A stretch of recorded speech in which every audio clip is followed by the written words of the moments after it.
fait ce soir? Je suis allée au cinéma. C'était bon? Pas mal. Heureusement que la semaine prochaine, la caissière sera là.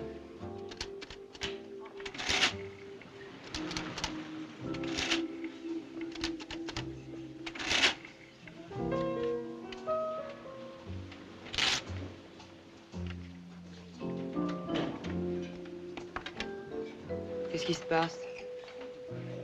Gus s'est évadé. Allez, viens, rentrons. Alban, de cognac.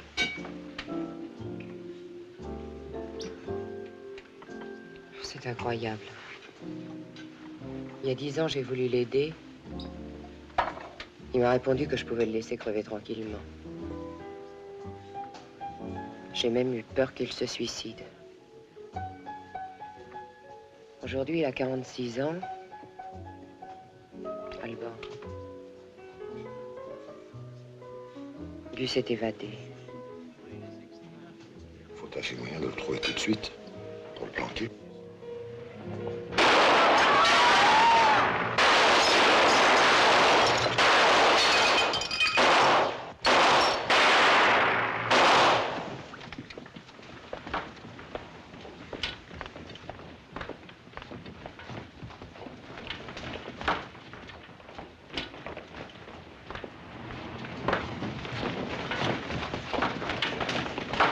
Qu'est-ce qui s'est passé? T'as vu quelque chose? Non, derrière. Bon, alors ferme ta gueule, on est tous comme toi ici.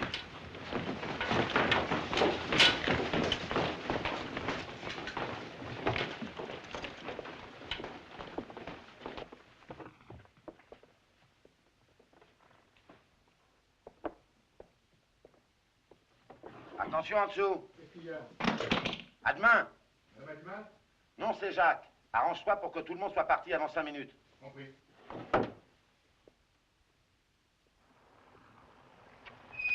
Attention, les voilà.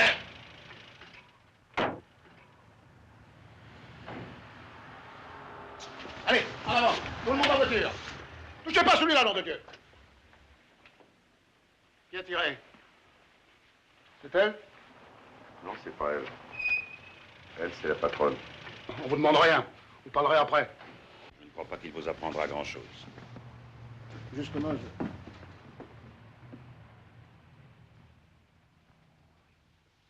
Jean Manouche. Jacques Ribaldi dit Jacques le notaire, en souvenir des études de droit très réelles qu'il avait faites. Il est vraiment criblé. Il n'a pas eu le temps de s'en servir. Il devait être nombreux. Vous étiez peut-être mieux placé que lui. Toujours à plaisanter, commissaire. Vous savez bien que je ne tire plus. Et que ceux qui vous en voulaient sont morts. Comment vous allez dire ça? Surtout ne tombe pas dans les pommes. Et puis d'ailleurs, du moment que Manouche n'a rien, le reste, tu t'en fous. Pas vrai? Approchez-vous, vous autres. Je n'appelle pas les clients, je suppose que ce soir, il n'y en avait pas. Messieurs, les reliefs des repas par petites tables que vous apercevez d'ici ne sont pas des signes de précipitation. Certains s'en allèrent au hors d'œuvre, d'autres juste avant les entremets. Rien dans tout cela que de très normal. Disons que la reine d'Angleterre faisait du stop avenue Kléber, ça valait le déplacement. Pour le reste, messieurs, voici Alban. Il n'a absolument rien vu quand l'accident est arrivé. Il était accroupi derrière le comptoir, il y chassait les mouches, et lorsqu'il releva la tête, les agresseurs, les vilains, enfin ceux qui sont entrés ici, on se demande encore pourquoi, avaient disparu. Alban serait parfaitement incapable de nous dire s'il s'agissait d'un homme seul ou d'une tribu de Touaregs. Alban. C'est à peu près ça. Voilà. Voici Manouche. De mauvaises langues diront que Jacques le notaire avait un sentiment pour elle, mais où serait le rapport, je vous le demande. Manouche n'a rien vu. Elle était à la caisse, le nez sur une addition. Bien. Voici le second barman, Marcel le Stéphanois, si ma mémoire est bonne. Il a eu si peur en voyant entrer un homme à la mine patibulaire qu'il serait incapable de le reconnaître. Il a disparu derrière le comptoir, il en émerge à peine. C'est un craintif, Marcel. Il n'a rien vu, Marcel. Oh, bah ça alors. Prends ton temps. Vous êtes formidable, c'est ce que je dois dire. On dirait que vous étiez là. Non, messieurs, je vous fais juge de la docilité, de la bonne foi des témoins. Ah.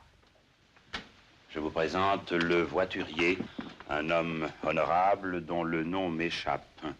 Il a vu entrer des clients, mais il n'a rien entendu à cause du bruit intense de la circulation dans ce quartier grouillant de hideux, poids lourds et de sifflements de train.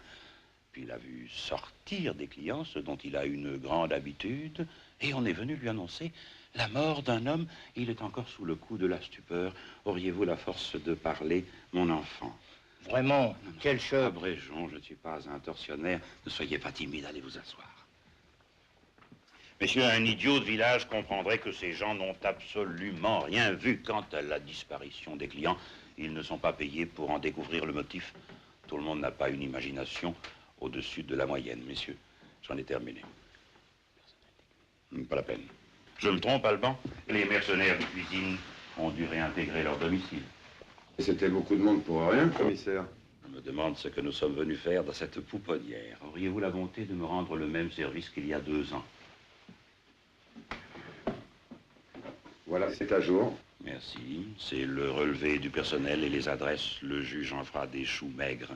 Prévenez le service qu'on amène le corps. C'est curieux. On dirait que, en sortant, ils ont tiré vers la rue. À moins qu'on ne leur ait tiré dessus de l'intérieur. Alban, j'espère que tu en as tué au moins, hein? Enfin, nous le saurons dans quelques jours. Allô, Liemel, je vous envoie un client.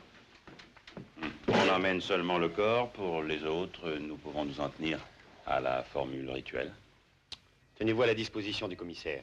Interdiction de quitter Paris sans nous informer du changement d'adresse. Parfait. Il avait de la famille à Paris? Non. Enfin, pas que je sache. Ils sont à Bastia. Il a encore sa mère et ses 2 frères plus jeunes. Me voilà seul, Manouche. Dommage que la place soit si chère.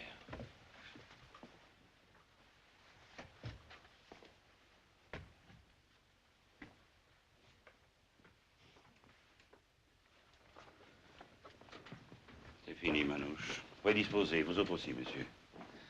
On aborde un sacré tournant. Il arrive quelqu'un de nouveau et tout change. Ça, Alban? Tiens, tu lui feras la lecture ce soir.